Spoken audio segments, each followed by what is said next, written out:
State your name, idiot. Camille Hayes, Your Honor. I appear on behalf of Warren Cole. Did your client hire you because he wants to spend the rest of his life in prison? Judge Alistair Vale hurled his gavel across the bench. It grazed Camille's cheek before striking the floor. Ridiculous, he snapped. Hiring some lunatic who's only fit to mop floors. Laughter cracked through the gallery. Your Honor, my client. Shut your mouth. His voice sliced through the courtroom like broken glass. This is a $70 million fraud case. This is not a place for someone like you. Camille remained still. Her hands did not shake. Get a real lawyer, or get out of my courtroom, Miss Hayes. At the prosecution table, Grant Mercer leaned back and smiled. No one in the room spoke in her defense. Camille opened her worn leather briefcase, removed a single document, and placed it in front of the judge. What followed did more than end the trial. It ended careers, exposed a criminal network, and forced an entire courthouse to confront the truth it had refused to see. Long before that courtroom moment, Camille Hayes had been on her knees, scrubbing grout in a bathroom that cost more than her apartment. She had worked for the Cole family for years. She cooked their meals, ironed their shirts, cleaned every room, and drove their children to school whenever the nanny could not come in. She arrived before the household woke and often left long after darkness had settled over the neighborhood. Most days, the only person who asked how she was doing was Warren Cole himself. Warren was not a billionaire, and he was not famous. He ran a mid-sized logistics company from a rented office near downtown. The business employed 40 people, operated on thin margins, and had earned a reputation for paying every worker on time. In a world that measured men by the size of their portfolios, Warren measured himself by whether his word could be trusted. He was also the only person who had ever looked at Camille and seen more than the woman cleaning his home. It began with a simple question. Camille was clearing the dinner dishes when Warren noticed a stack of used law books on the kitchen counter. "Are you studying law?" "Night classes," Camille said without looking up. "A community college program." "How long have you been doing that?" "A while. I still have a long way to go." Warren set down his fork. "Why didn't you tell me?" Camille shrugged. "I didn't think it mattered." Soon afterward, Warren handed her an envelope. Inside was a check large enough to cover 2 full semesters at an accredited law school. There was no loan agreement and no hidden condition. There was only a handwritten note. "Everyone deserves a fair shot." Camille tried to refuse the money, but Warren would not take it back. During the years that followed, he quietly paid her tuition, bought her textbooks, and never told another person what he was doing. Camille continued cleaning the Cole home during the day. At night, she sat inside lecture halls surrounded by students far younger than she was, students who had never scrubbed a floor to pay rent or studied case law after working until their hands ached. She graduated near the top of her class and passed the bar examination on her first attempt. Even then, she did not immediately leave the Cole household. She could not yet afford to walk away from steady work, and gratitude was only part of the reason she stayed. The family had become woven into her life. Then federal agents raided Warren's office. They arrived without warning and accused him of 40 counts of wire fraud. The government claimed that $70 million had been moved through shell companies under his control. Agents placed Warren in handcuffs in front of his employees and led him outside as though a jury had already found him guilty. The story spread across every major news channel. Logistics executive arrested in massive fraud scheme. Camille watched from the kitchen of the Cole home, a dish towel still in her hand, as the man who had changed her life was paraded across television screens throughout the country. Warren's wife called several attorneys. The first 2 refused the case before she could finish explaining it. Another said the evidence made the case impossible to win. The last agreed to consider it only after receiving a $300,000 retainer. The family did not have access to that kind of money. The government had frozen Warren's accounts. Camille remained at the kitchen table long after the rest of the house had gone quiet. On the wall of her rented room hung her bar certification, framed with money she had saved $1 at a time. She had never tried a case. She had never stood before a judge, cross-examined a witness, or delivered an argument to a jury. But she knew Warren Cole. She knew he balanced his own books and signed every check by hand. She knew how carefully he reviewed payroll. She knew which drawer held his invoices, which cabinet held tax records, and which folders were never moved. Most important, she knew that after years of cleaning both his home and office, The man did not have a secret hidden anywhere. Camille drove to the county jail. She sat across from Warren in a visitation room that smelled of disinfectant and regret. "Everyone said no," Warren told her. His voice was weak, and his hands trembled. "They're saying I did things I've never done." "I know. You're the only person I trust, Camille." She studied him for a long moment. Then she opened her bag, removed a yellow legal pad, and clicked her pen. "Tell me everything." That was how a housekeeper became the defense lawyer in a courtroom where no one believed she belonged. That was how Camille Hayes walked into Judge Alistair Vale's domain. Vale had presided over federal cases for decades. His conviction rate stood at 96%, and throughout his long career, almost no one had challenged him openly. Certainly no one who looked like Camille, carried a worn briefcase, and arrived without the backing of a powerful law firm. Beside him stood prosecutor Grant Mercer, undefeated for years, sharp-tongued, polished, and connected to every influential figure in the district. Camille had no firm behind her. She had no paralegal, no investigator, and no team of junior attorneys preparing research. She had one briefcase, one legal pad, and a debt of loyalty she intended to repay. Camille reached the federal courthouse well before proceedings began. She wanted a few quiet moments inside the empty courtroom, enough time to breathe and understand the weight of the place before it filled with people eager to crush her. She never got that chance. The security guard at the entrance looked at her bag, then her face, then the bag again. "Ma'am, the cleaning crew uses the entrance around the side." Camille raised her counsel badge. "I'm defense counsel." The guard stared at her in silence before waving her through. There was no apology and no correction, only a look that said he still did not believe her. Inside the courtroom, Camille placed her briefcase on the defense table and opened it. 11 exhibits waited inside, tabbed and color-coded. Each one was a thread she had pulled from hundreds of pages of financial records during sleepless nights at her kitchen table. She ran her fingers across the tabs once more, the way a soldier checks every piece of equipment before walking into danger. The gallery filled quickly. Reporters carried notebooks. Legal analysts opened laptops. Curious spectators arrived after reading the headlines and came expecting to watch a guilty man receive his punishment. No one had come to see Warren acquitted. In their minds, that possibility did not exist. Warren entered through a side door wearing an orange jumpsuit, his wrists restrained in front of him. He had lost weight. His eyes looked hollow. When he saw Camille seated at the defense table, something shifted across his face. It was not exactly hope. It was more like the memory of what hope had once felt like. The restraints were removed, and he sat beside her. "You didn't have to do this," he whispered. "Yes, I did." The door behind the bench opened. Judge Vale entered wearing a pressed black robe.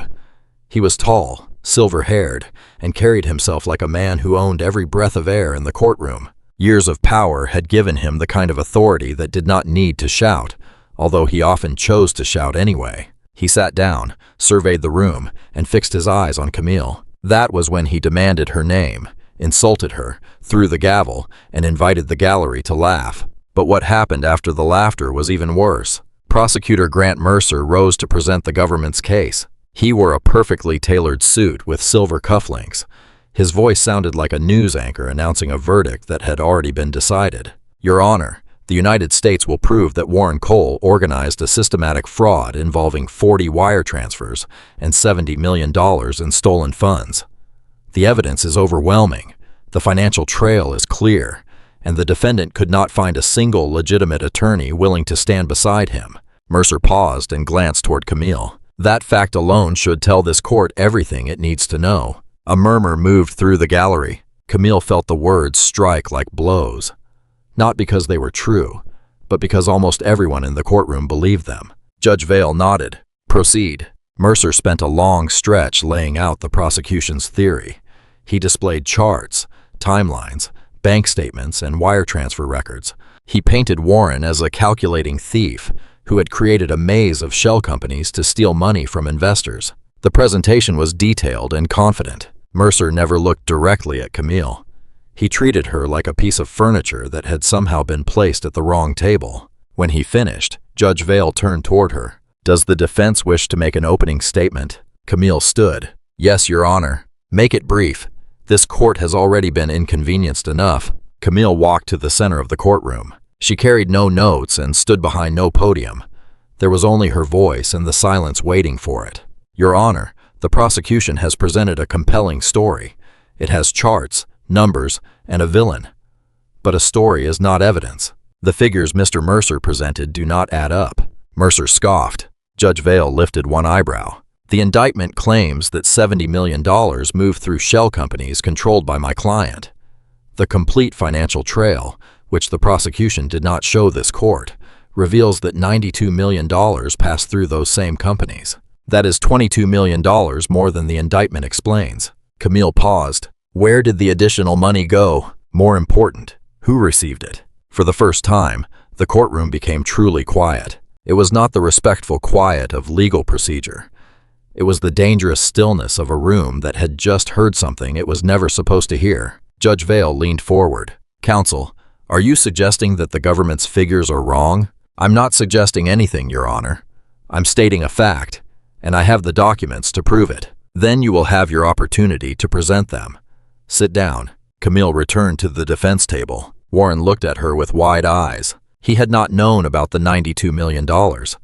Camille had not told him, because she had only recently confirmed it, and because she needed his reaction in court to be genuine. At the prosecution table, Mercer wrote rapidly across a legal pad. His hand moved too quickly for ordinary note-taking. It was the movement of a man calculating risk. The government called its first witness, a forensic accountant hired by the prosecution. He guided the court through the wire transfers, shell companies, account numbers, and routing details. Every line appeared to point toward Warren. Everything was neat. Everything was organized. Everything fit together too perfectly. Real fraud is messy, Camille thought. Real criminals make mistakes. This case had no loose ends, which meant someone had tied them deliberately. Camille kept her cross-examination short. In your analysis, did you trace the complete distribution of funds from the 3 shell companies, including payments made after the initial transfers? The accountant hesitated. I was asked to trace the transfers identified in the indictment, so the answer is no. The scope of my engagement was limited to. The answer is no, thank you. Mercer objected, and Judge Vale sustained the objection. But the damage had already been done. The jurors had heard the question. They had also seen the accountant's face when he could not answer it directly. The government called more witnesses. A bank manager confirmed the existence of the accounts. An investor described losing his retirement savings and began crying on the stand. The gallery shifted uneasily. Camille could feel sympathy draining away from Warren with every tear. When the court finally adjourned, Camille packed her briefcase while the gallery emptied and reporters rushed to file their stories. The headline had already been written before she left the building. Maid turned lawyer appears outmatched in federal fraud trial. Camille walked out of the courthouse alone. There was no colleague waiting to discuss strategy, no paralegal carrying boxes, and no investigator reviewing testimony. There was only Camille Hayes, her worn leather briefcase, and the knowledge that she would need to be twice as prepared, because no one inside that building believed she deserved to stand there. She sat in her car for a while before starting the engine. It was not fear that kept her still. She was replaying every word Mercer had spoken, searching for the crack she knew had to exist. Then she found it. On page 19 of one of Mercer's own exhibits, a routing number did not match the shell company it was supposed to belong to. It matched another company entirely, a company that did not appear in the indictment, and according to the government's theory, should not have existed. Camille took out her telephone and searched the company name. Vale and Pike Consulting, registered in Delaware. Her hands became still against the steering wheel. She knew that name. She had seen it before, not in the official case file, but among documents she had been collecting during her own investigation. No one else had thought to search those records, because no one else had spent years cleaning Warren Cole's office and learning which drawers held which papers. Camille closed her eyes and took one slow breath. Then she drove to the county records office before it closed. The records office occupied a narrow building wedged between a bail bond shop and a Vietnamese restaurant. Camille entered shortly before closing, showed her bar card, and requested every available corporate filing for Vale and Pike Consulting. She asked for the Delaware registration, all amendments, all financial disclosures, and the complete list of partners. The clerk disappeared into a back room. Camille waited at the counter, tapping her fingers against the worn wood. Each second felt stretched and heavy. The clerk finally returned carrying a manila folder. Camille opened it beneath harsh fluorescent lights and read the first page. Vale and Pike Consulting, Incorporated in Delaware. 2 partners were listed. The first was Judge Alistair Vale. The second was Conrad Pike. Camille did not recognize Pike's name yet. She turned the page. The financial disclosures showed that the company had received wire transfers totaling $92 million during the same period, covered by Warren's indictment. It was the exact amount Camille had identified in court, but the routing information did not point back to Warren.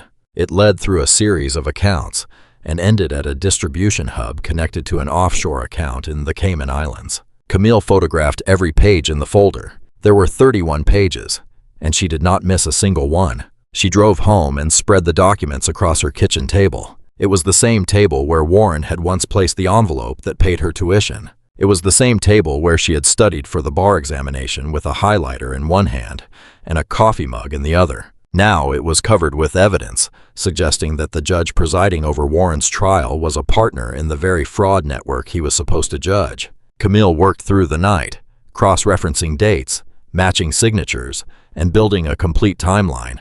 The picture gradually became clear. Warren's company had been used as a pass-through, a legitimate business placed in the middle of transactions that began with Vale and Pike Consulting.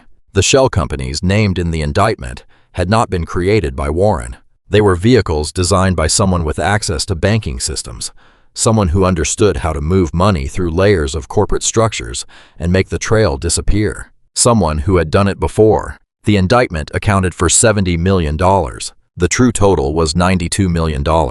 The missing $22 million had been divided between 2 destinations. One account belonged to Vale and Pike Consulting. The other belonged to a private trust. Camille searched the trust records until she found the beneficiary. Only an initial and a surname appeared. Alistair Vale. She leaned back in her chair. The kitchen was silent, except for the low hum of the refrigerator. The judge was not simply corrupt. How was the architect? Warren was the fall guy, a convenient name attached to a scheme that had existed before he ever signed the transactions now being used against him. Camille reopened Mercer's discovery file. The prosecution had been legally required to share it with the defense. She read every page again with new eyes. The government's exhibits appeared to point toward Warren, but the evidence had been carefully selected. Bank records showed money leaving Warren's company accounts, yet they never showed where the funds went after passing through the shell companies.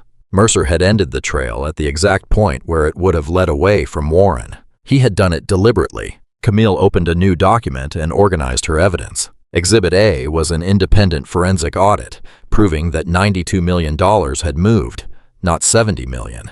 Exhibit B was the corporate registration for Vale and Pike Consulting, listing Alistair Vale and Conrad Pike as partners. Exhibits C through J included bank statements, wire confirmations, email records, routing documents, meeting minutes, telephone logs, and trust records connecting the shell companies to Vale and Pike. Each exhibit strengthened the one before it. Each one tightened the circle. But Camille still needed something more. She needed an original document, not a copy, not a photograph, not a digital scan. She needed a paper bearing Vale's own handwritten signature, something no one could dismiss as a clerical error or fabricated record. Without it, Vale could claim that the registration had been forged or that someone had used his identity. It would become the word of a powerful federal judge against the word of a former housekeeper. Camille knew how that contest would end. She stared at the gap in her evidence. 10 exhibits were strong and deeply damaging, but they were not airtight. She needed an 11th. So Camille made a telephone call to Lydia Brooks, a retired bank compliance officer she had met during law school. Lydia had spent decades in banking.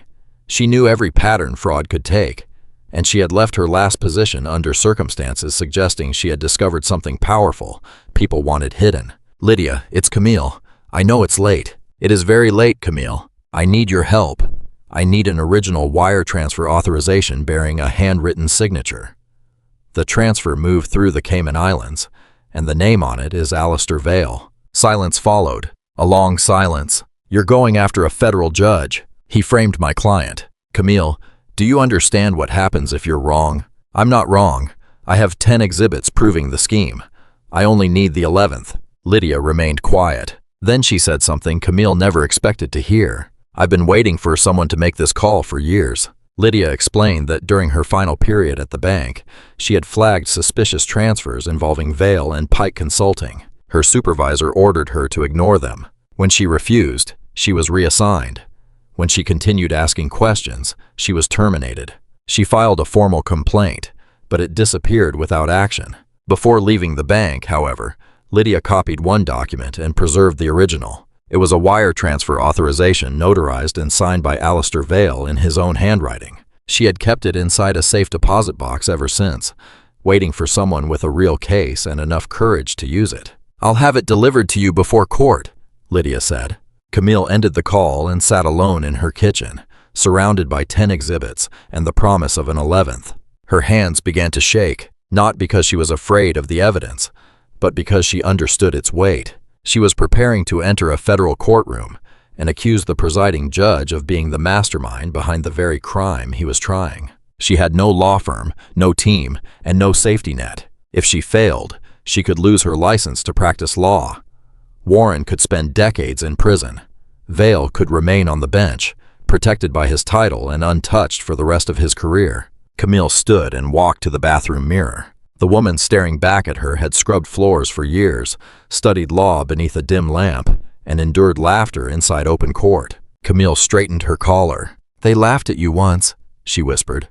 "Make sure they never laugh again." She returned to the kitchen table, opened her legal pad, and began building her argument line by line, word by word, until daylight filled the room. The courier arrived before Camille left for court. She was already dressed and had not slept. She opened the package at the kitchen table. Inside was a sealed envelope.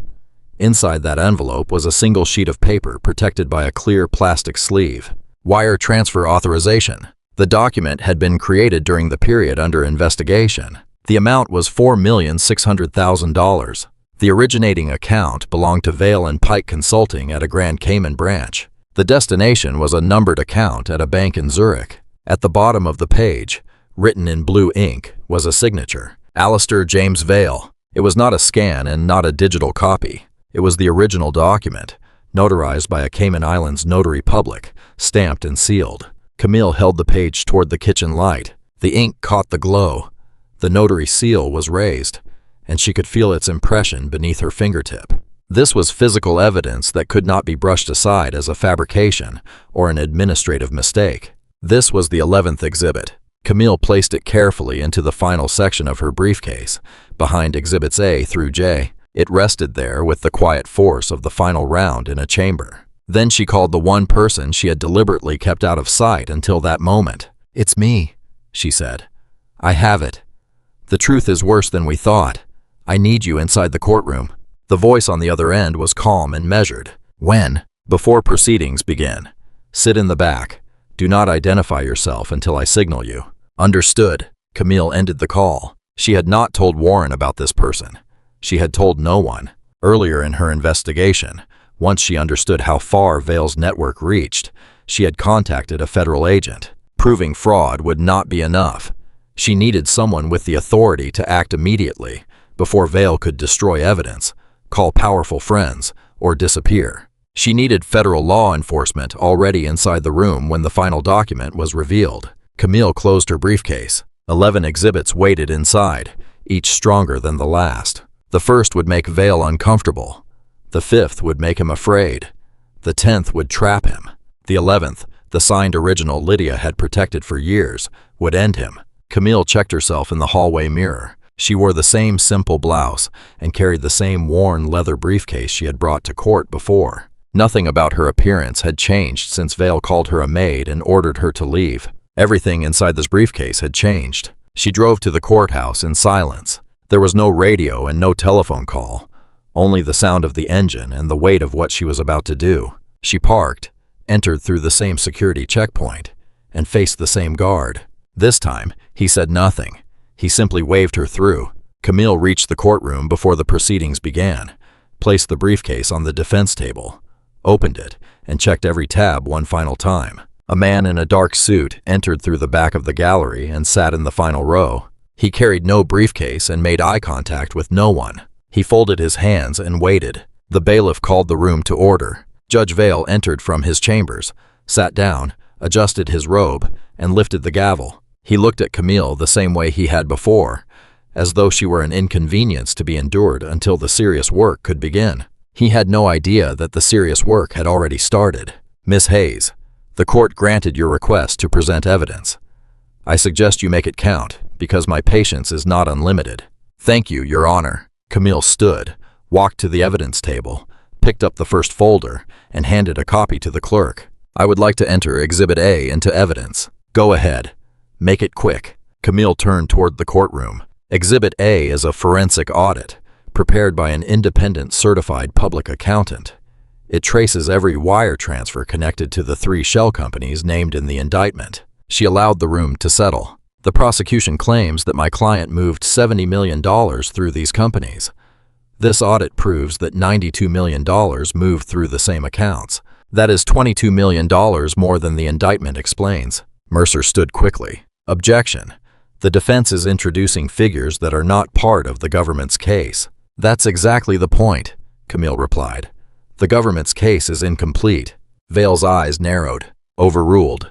Continue, Miss Hayes, but stay on track. Camille placed the next folder on the clerk's desk. Exhibit B contains the corporate registration records for a Delaware company named Vale and Pike Consulting. She let the name hang in the air. This company received wire transfers from the same shell companies identified in the indictment. Every holding company in the chain leads back to one name.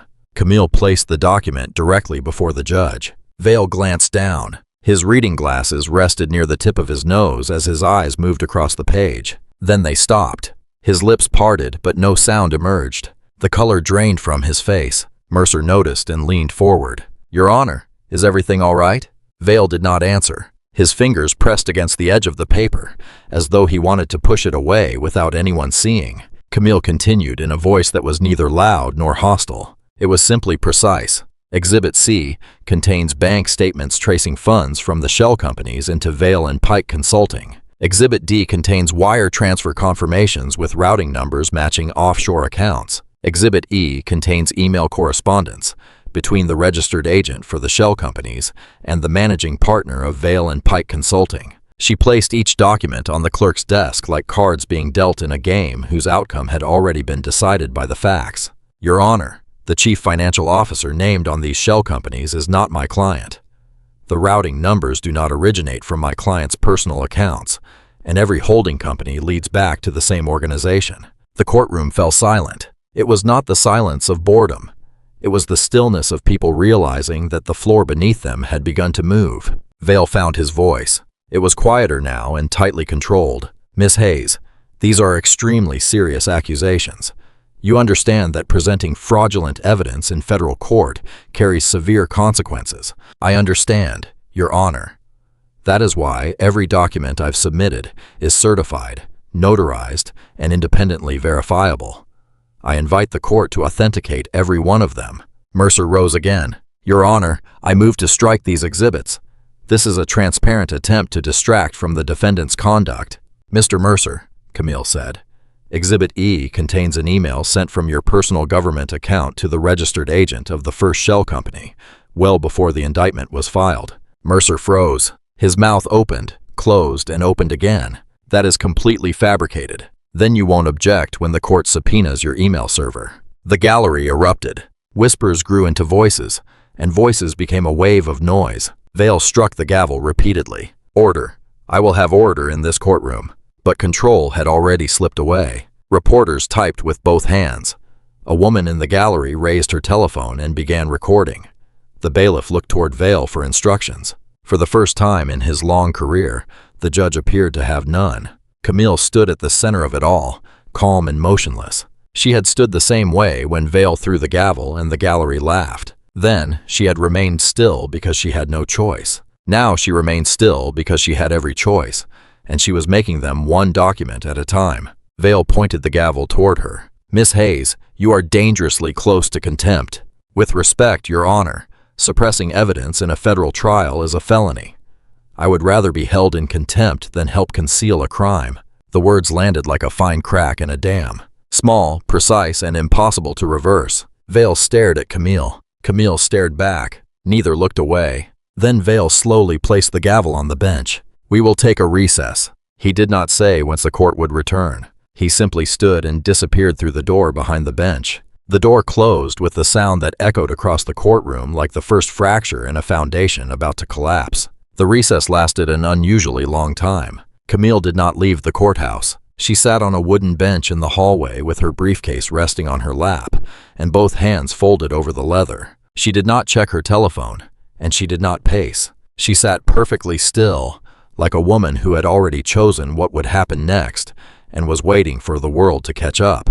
The hallway was anything but quiet. Reporters gathered near the courtroom doors, speaking into telephones and writing urgent updates. A local camera crew assembled near the end of the corridor. Words like maid, fraud, prosecutor, and judge drifted through the air like smoke. Mercer appeared at the far end of the hall and walked toward Camille. His stride was meant to seem confident, but he moved too quickly for it to be anything other than desperation. He stopped in front of her. "Can we talk?"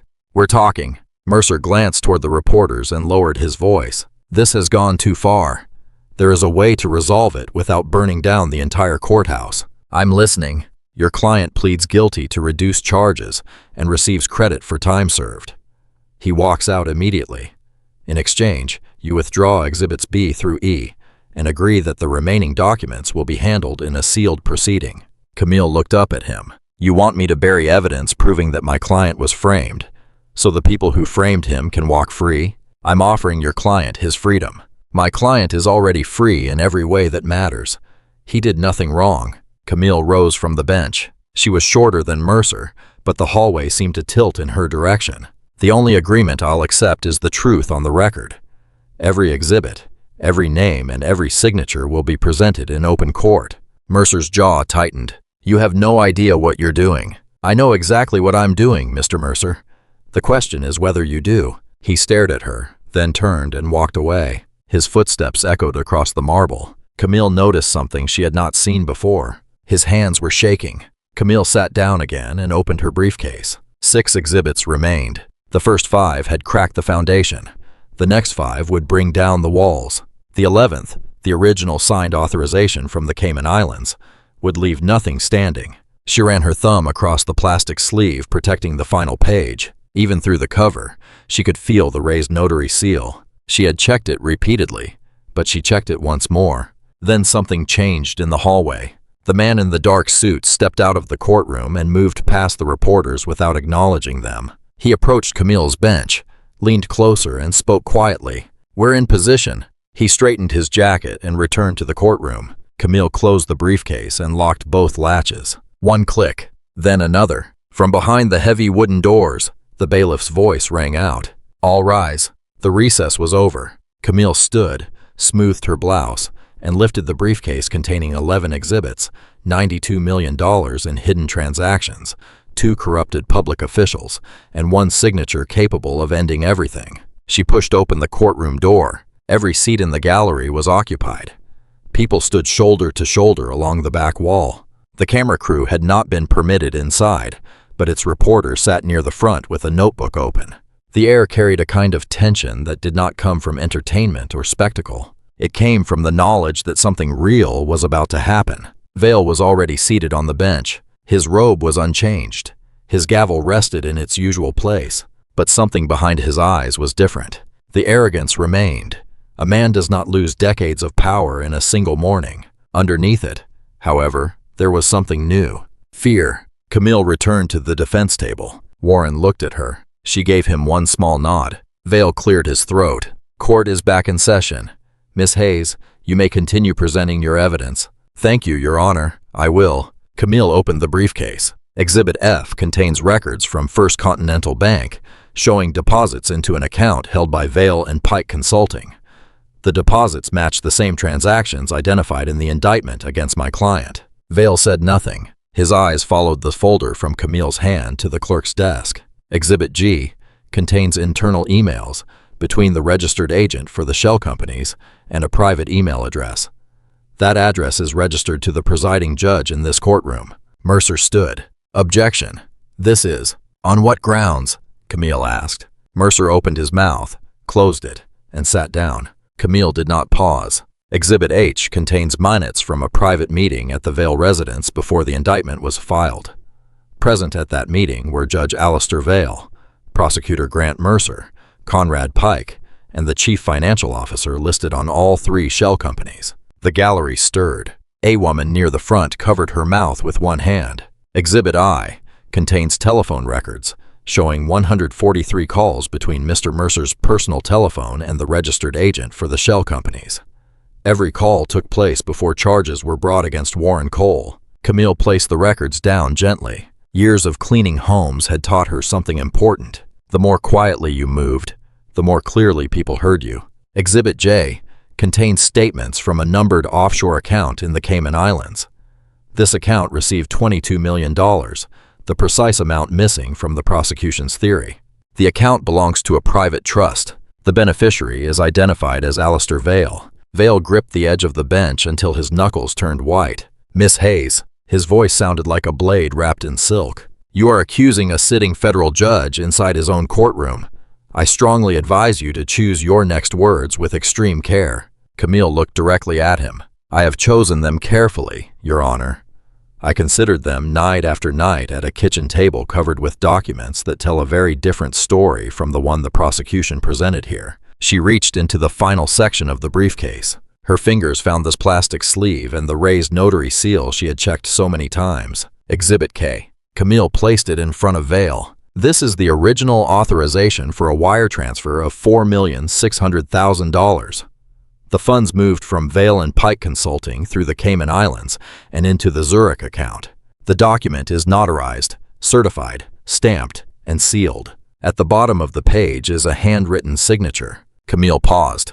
Every person in the courtroom seemed to stop breathing. Your signature, Judge Vale. Vale looked down at the document. One hand moved toward it, and then stopped, as though touching the paper would make it more real than it already was. The silence stretched until it became unbearable. Camille stepped back and addressed the room. Your Honor, the evidence before this court proves that Warren Cole did not organize a $70 million fraud. How was used as a front, a convenient name placed over a scheme designed, funded, and controlled by three people: Conrad Pike, Prosecutor Grant Mercer, and Judge Alistair Vale. She turned toward the gallery. Every eye followed her. My client signed transfers that he believed were legitimate business transactions.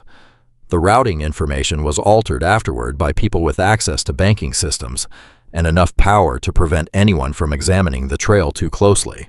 When the scheme could no longer continue, they needed someone to take the blame. They chose the man whose name already appeared on the paperwork. They chose Warren Cole because he trusted the system, and they believed no one would listen when a housekeeper said the system was lying. Camille returned to the defense table. She did not sit. She stood beside Warren with one hand resting firmly on the table. The defense rests. The courtroom erupted, not with whispers or restrained murmurs, but with a raw wave of noise from people who had just watched the ground vanish beneath everything they believed. Vale struck the gavel once, then again, then a third time. Order. I will have order. His voice cracked during the final word. The gavel struck the bench at an angle and slid sideways. Vale did not pick it up. Mercer sat frozen at the prosecution table. His legal pad remained open, and a pen rested in his hand, but he had not written a word since Camille revealed the final exhibits. The man in the dark suit rose from the back row. He buttoned his jacket, reached into an inside pocket, and removed a leather credential case. He walked down the center aisle, passing the reporters, the spectators, and the courtroom rail. He stopped before the bench and raised his badge. Judge Vale, I'm Special Agent Adrian Cross with the Federal Bureau of Investigation.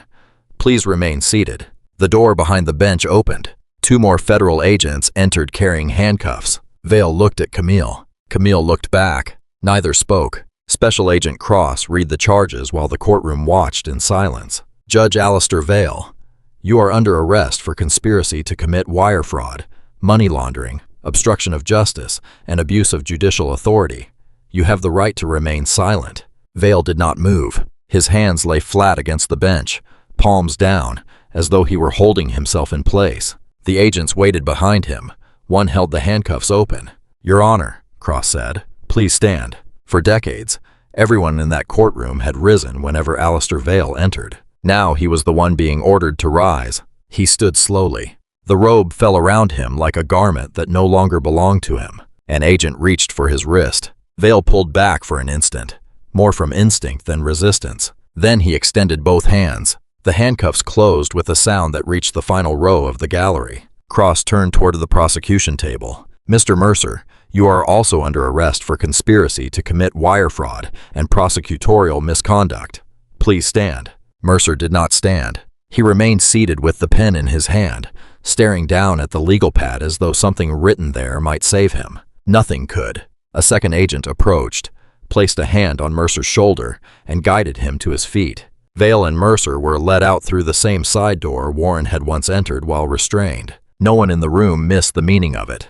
A brief silence followed. Then Judge Marissa Caldwell, a senior federal judge who had been observing from behind the bench, stepped forward. She had been called after Camille's first exhibits revealed a possible conflict of interest. Judge Caldwell took the center seat, adjusted her glasses, and addressed the room. "Given the extraordinary circumstances before this court and the evidence presented by defense counsel, I am ordering an immediate review of every charge against Warren Cole." She looked toward the prosecution table. It was empty. In the absence of any remaining government counsel, and in light of the direct conflict of interest now established, I am dismissing all 40 counts against the defendant with prejudice. "Mr. Cole, you are free to go." Warren did not move. He sat at the defense table with his hands in his lap and stared straight ahead. Camille touched his arm.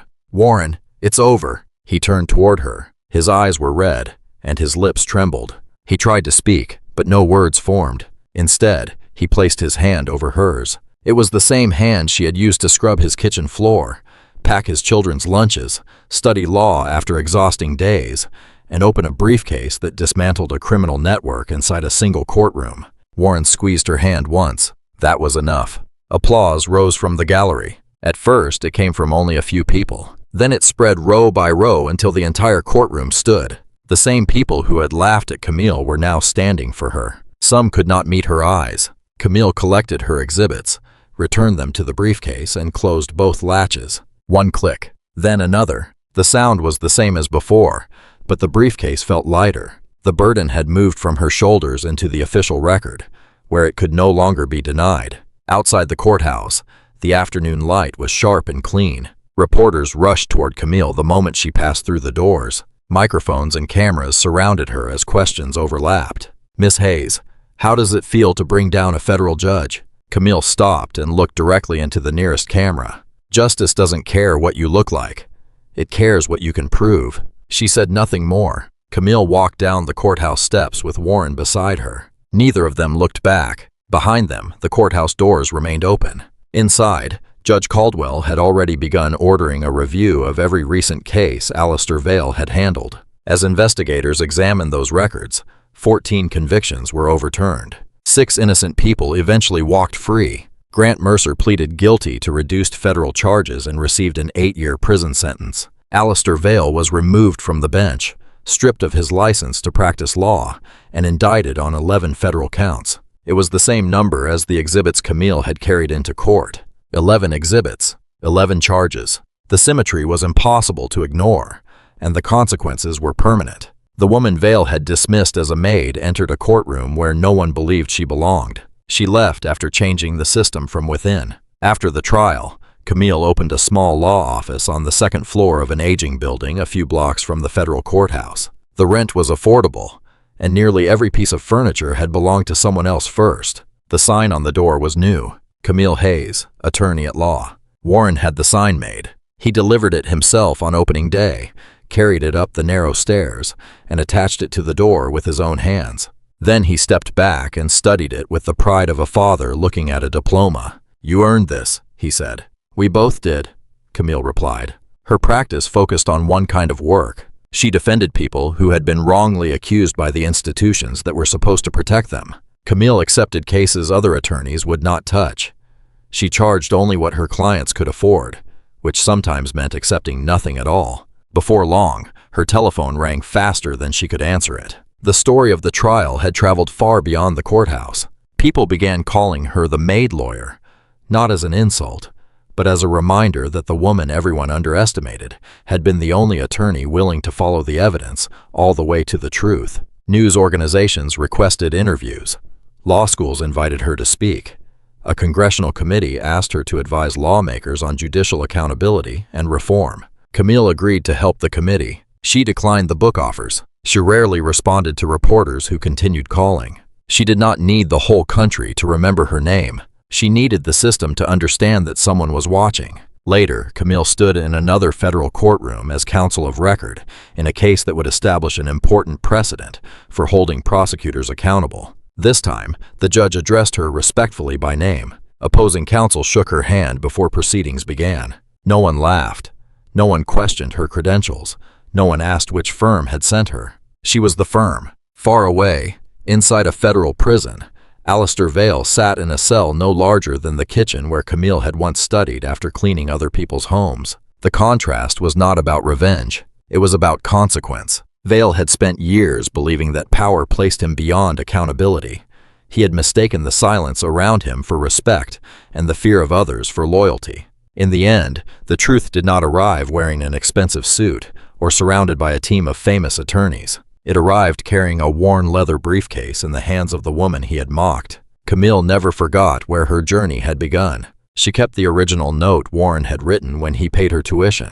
Everyone deserves a fair shot. The paper became soft along its folds from being opened so many times. She kept it in the top drawer of her desk, beside her bar certificate and a photograph of Warren standing beneath the sign he had hung on her office door. Whenever a frightened client sat across from her and said no one would believe them, Camille remembered the visitation room, Warren's trembling hands, and the moment he told her she was the only person he trusted. She never promised an easy victory. She never promised that the law would suddenly become fair because she had entered the room. She promised something more honest. I will listen. I will look at every page.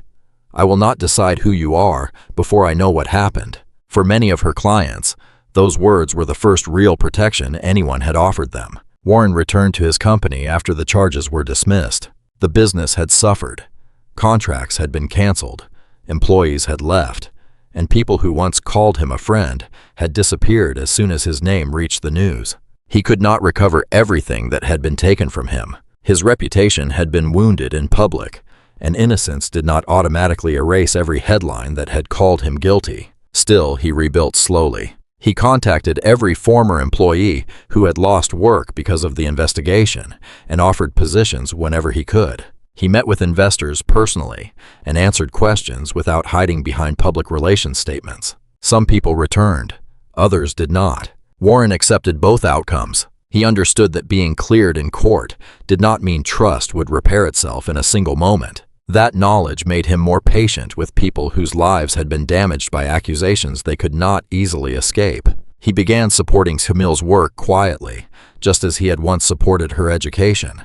There were no cameras when he paid filing fees for a family that could not afford them.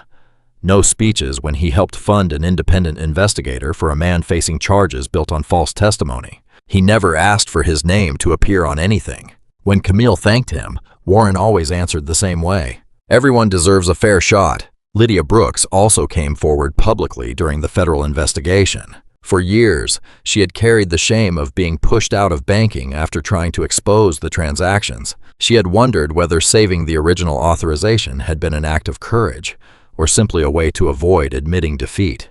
When the document helped free Warren and expose Vale, Lydia finally understood that protecting the truth matters, even when the right moment to reveal it has not yet arrived. She testified about the pressure placed on compliance officers, the retaliation she endured, and the system's powerful clients used to make questions disappear. Her testimony led banks to strengthen protections for employees who reported suspicious financial activity. She later joined Camille's office as an independent financial consultant. The two women often worked late at the same kind of kitchen table where Camille had built Warren's defense. Lydia would trace money. Camille would trace motives. Together, they learned that numbers could lie when someone chose where to end the story, but complete records had a way of finding their voice. Judge Caldwell oversaw the review of Vale's cases with unusual care. Every conviction touched by questionable evidence was examined again. Every defendant whose attorney had raised concerns about hidden records received another hearing. The work was slow and difficult. Some cases remained valid. Others revealed misconduct that had been ignored because Vale's reputation once made people afraid to challenge him. Judge Caldwell did not promise that the system could become perfect. She insisted that it could become more honest. She issued new rules, requiring stronger disclosure of conflicts of interest, independent review when prosecutors withheld financial evidence, and clearer procedures for attorneys who believed a judge had compromised a case. Those changes did not erase what had happened to Warren or the people convicted under Vail. They created a path that might prevent another person from being trapped in the same way. Camille understood that real justice rarely arrives as one dramatic courtroom victory. A verdict can open a door, but someone still has to walk through it, repair what lies beyond it, and keep the door from being closed again. That was why she accepted the committee position, and why she continued taking difficult cases after the attention faded. She knew applause could disappear by the next news cycle. Policy, evidence, and courage had to remain after the room grew quiet. The memory of that first courtroom never fully left her. She remembered the laughter after Vail called her a maid. She remembered Mercer's smile and the silence of people who knew the insults were wrong, but said nothing. She also remembered the moment those same people stood and applauded. Camille did not confuse their applause with an apology. Approval after victory was easy. Respect before proof was harder. The deeper lesson was not that people should admire her after she won. It was that they should have treated her with dignity before they knew whether she could win.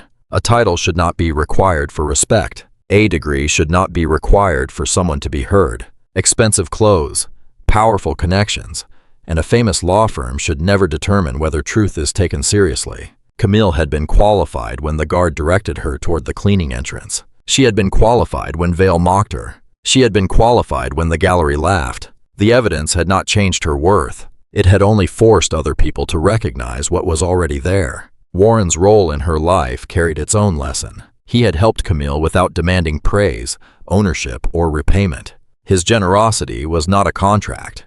It was a choice to see possibility in another human being and give that possibility room to grow. When he later needed someone, Camille did not stand beside him because she owed a financial debt. She stood beside him because kindness had created trust, and trust had become loyalty. The strongest kind of loyalty is not blind. It does not ignore evidence or defend wrongdoing simply because a friend is involved. Camille examined every record before deciding what to do. She looked for the truth, not merely the answer Warren wanted. Her loyalty became powerful because it was joined with integrity. Had the evidence shown that Warren was guilty, she would have had to face that truth honestly. But the evidence showed he had been framed, and she refused to let fear, status, or humiliation stop her from proving it. That is what made her loyalty more than repayment. It became courage in another person's darkest hour. There is also a lesson in Lydia's decision to preserve the original document. People sometimes believe that one action is too small to matter, especially when the system around them seems too powerful to challenge. A copied record, a saved message, an honest statement, or a refusal to destroy evidence may feel insignificant at the time. Yet truth is often protected by ordinary people making quiet choices when no one is applauding. Lydia could not bring down Vail alone. Camille could not prove the final connection without Lydia. Special Agent Cross could not act without the evidence. Judge Caldwell could not dismiss the charges without the record placed before her. Justice came from several people doing their part and trusting that the pieces would eventually meet. The story also offers a warning about silence. The guard did not throw a gavel. The spectators did not create the fraudulent accounts. Many people in the courthouse did not actively participate in the conspiracy. But every careless laugh, every unchallenged insult, and every decision to look away helped create an atmosphere where Vail believed he could do anything without consequence. Silence does not always mean agreement, but to the person abusing power, silence can feel like permission. Speaking up does not require a perfect speech. Sometimes it is one sentence. She is counsel. Treat her accordingly. Sometimes it is refusing to laugh. Sometimes it is documenting what happened, telling the truth when questioned, or standing beside someone who has been deliberately isolated. Small acts do not replace legal accountability, but they can interrupt cruelty before it grows comfortable. Forgiveness also has the place in stories about justice, but forgiveness should never be confused with pretending that harm did not occur. Camille did not need to hate Vail in order to insist that he face consequences. She did not need to celebrate his imprisonment in order to understand why accountability was necessary. Forgiveness, when it becomes possible, can free a wounded person from carrying anger forever. It does not require returning power to someone who abused it. It does not require hiding the truth or removing the consequences of deliberate choices. Responsibility and compassion can exist together. A fair society protects the innocent, holds the guilty accountable, and still remembers that every person has the capacity to choose differently before harm is done. Camille's victory was not simply the moment agents placed handcuffs on a corrupt judge. Her real victory was the life she built afterward. She used pain to sharpen her purpose rather than harden her heart. She made room for frightened clients. She helped repair procedures. She treated every person who entered her office with the respect she had once been denied. That is a quieter kind of justice, but it lasts longer than applause. So when someone gives you a real opportunity, remember it, not as a burden that keeps you trapped in obligation, and not as a debt that can be calculated in dollars. Remember the faith another person placed in you. Let it inspire you to show up when kindness, honesty, and courage are needed most. And when you meet someone whose clothes, job, accent, age, education, or background tempt others to underestimate them, pause before deciding what they are capable of. You may be looking at the one person willing to read the page everyone else ignored. You may be looking at the voice that will speak when an entire room has chosen silence. You may be looking at the person who will one day protect you when your own name, status, or power cannot. Respect should come before recognition. Dignity should come before proof. Kindness should not depend on what someone can do for us later. Warren gave Camille a fair chance because he believed it was right. Camille defended Warren because the truth demanded courage, and because loyalty, at its best, shows up when the world has turned away. Their story reminds us that a single act of faith can travel farther than anyone expects. It can cross years, enter a courtroom, expose injustice, free innocent people, and become a doorway for others who have nowhere else to turn. If this story stayed with you, share it with someone who has ever been underestimated. Think about the people who once saw potential in you before you had the chance to prove them right. Think about the moment someone near you might need that same belief. And remember, the most meaningful debt is not measured in money. It is measured in loyalty, responsibility, and the courage to stand beside the truth when doing so costs something. That kind of loyalty, returned in another person's darkest hour, is one of the deepest forms of love we can offer.